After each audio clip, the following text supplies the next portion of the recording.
All right, from the Safeway parking lot, there's Safeway across the street from Maryland Live, which is right over there. I just finished this long road trip. So I play poker in a lot of cities. I drive around a lot.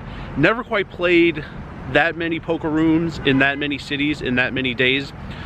If you ever intend on doing it, you know, you might have a week off work, 2 weeks off or something. You might want to hit a lot of poker cities on a road trip. 2 things I did well, 2 things I did poorly, and 1 thing that kind of both. I was like aware of it, but didn't really do it right now. By the way, through the trees there, that is Maryland Live. You see L-I-V-E exclamation right there. That's the corner of the casino. All right, first thing I did poorly. Should have left a lot less driving between cities. I did just want to get here to the Northeast kind of like fairly quickly, especially after my Florida plans got canceled. But I don't know, there were some interesting things off the interstate. Like there was I saw signs, the same turnoff. I could have seen the world's biggest wind chime, the world's biggest pitchfork, and the world's biggest golf tee. I didn't really have time that day. That was in my, I think that was during my 10-hour drive day from New Orleans to St. Louis. I didn't really have time to turn off and like do fun stuff like that. There was another exit, I think in the similar area. There was a Lynyrd Skynyrd sculpture. I can only name 1 song he sang, but like if I had the time, I would have stopped and looked for it and hung out there for a few minutes. Like, there are a lot of things that are like really difficult to plan, but you see signs on the interstate. Even Louisiana Lafayette, walking onto the field. I didn't film on the field, but I did actually get onto the grass at midfield. I had no idea I was going to do that. I saw signs for Lafayette, figured, I know the campus is here, figured the city can't be too big, the field can't be that far from the interstate, and I had some time that day to go. That was a very short drive that day, so I was able to do something like that. So in the future, probably leave many drives of shorter duration, leaving time to just do something spur of the moment. Also, I would leave 2 nights in the poker cities. If it's a city I'm just stopping because I have to get somewhere else, 1 night, that's fine. If it's a poker city, 2 nights. So I did leave 2 nights in New Orleans, had 2 like low stress days of like poker.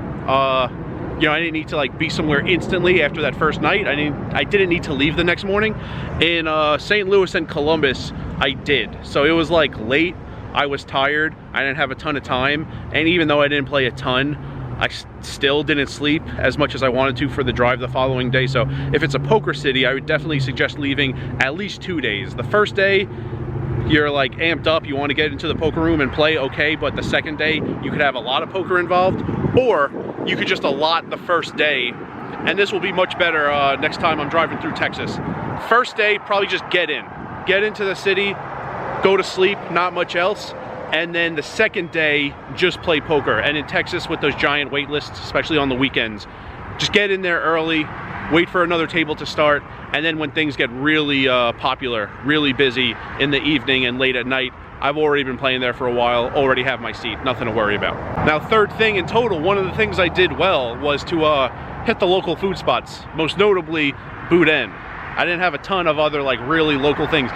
The thing is though, specifically about the Boudin and other things that I could have done but didn't on this trip, there are foods that are way different if you eat them where they're made as opposed to where they're shipped. Like, you could be anywhere in the country and probably the world and order Boudin. They'll make it in that part of Louisiana, they'll freeze it, they'll ship it.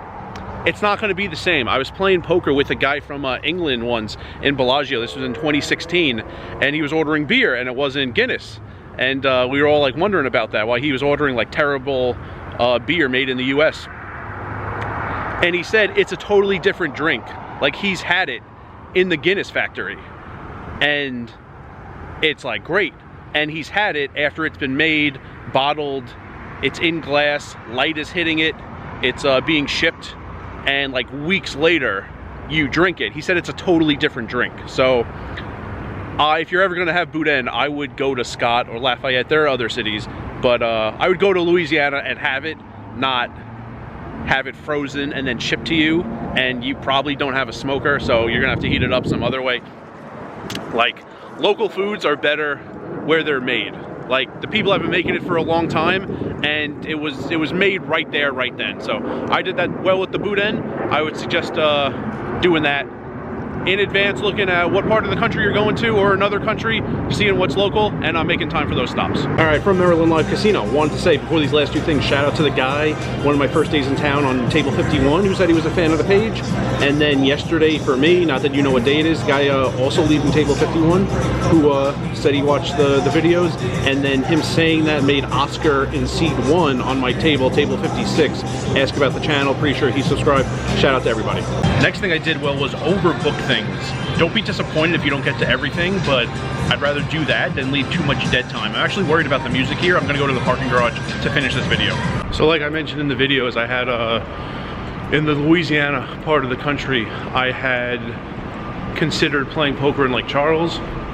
Within Lake Charles, Golden Nugget and Horseshoe. There wasn't a game at the Horseshoe that night, but in addition to that, the Boudin, which I got. In addition to that, I passed by Baton Rouge.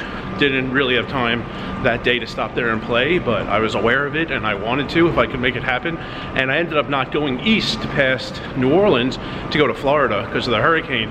But if I did, I was considering leaving New Orleans like early, getting to Biloxi, playing a couple hours there, and then making my way into Jacksonville the rest of the day. So that was just one stretch of the road trip, but I had a lot planned in a lot of places. Didn't hit all of it, but I think that was a lot better than like getting somewhere and just playing poker. Like driving poker, and just doing that nonstop. There are other things to do in these states, in these cities, and I had plenty booked. Did a bunch of them, but didn't get to do all of them. Try to do them next time I'm in the area, but I think it would have been really boring to just like do nothing but drive, play poker, sleep, and just do those 3 things again and again. So things like the Boudin were cool, even if it wasn't playing poker. Like at least I walked around the Horseshoe, walked around the casino floor, walked around the poker room. Didn't do any of that in Baton Rouge, but even though there wasn't a poker game going, I had no control over that at the Horseshoe Lake Charles. Still went into the poker room. That was cool to see it. So book plenty of things. If you don't get to all of it, that's okay. And the 5th thing, this is an important one. I'm aware of like how to do it. I wasn't really that like fixated on doing it well. Be aware of the comps, because if you're gonna be playing in a bunch of cities, most of them 1 or 2 days, you might think, oh, whatever, I'll just get logged in as a guest. Who cares if I forgot my card or if I never had a player's card here, whatever. A lot of places have some kind of a sign-up promotion. I got that candy bar in Norman, Oklahoma at Riverwind. Other places you get a free slot play. So for one, there's that. Also, even if there's an odd rule, like in Riverwind, my Kansas friend and I asked a dealer how the comps worked, and it was not 100% clear even after she said, but it sounds like the comps you earn the day of are like available starting the next day, which was pretty terrible for my Kansas friend because he was leaving that night. I was still in town the next day. Like I woke up in Norman the next morning and that's when I drove out. I could have played, left, went to sleep, and then the next morning stopped in the casino for like breakfast or lunch, paid with my comps before I left, something like that. Also places like Windstar, Windstar has a very odd comp system also. They expire in a day. Like you finish playing and those comps are available for like 24 hours, then they expire. So if you're like going past Windstar and then you're gonna be driving back a week later and you're thinking, oh, I'm gonna play a long day of poker today at Windstar, I'll use the comps when I'm back in a week. No, they'll be expired by then. So like maybe that night, find like a gift shop or something like that, buy like cookies or brownies, something that doesn't need a refrigerator, and then just like have them on the road with you, or the next morning stop there for like breakfast before you head out of town. So just be aware of the comps, ask questions, think of ways to use them intelligently, because if you're gonna be doing this, I mean, I didn't play like tons of hours, but I played like 6.5 in Norman and did nothing with those comps. I played a few hours in Hollywood, St. Louis, did nothing with those comps. A few hours in Hollywood, Columbus, did nothing with those comps. So Golden Nugget also, I had my card for all these places, and I got logged in, didn't really use them this time around, but I have. There was a time in St. Louis, I was there for 2 days, and they had a great comp system at the time. It was like, I think $1.50 per hour.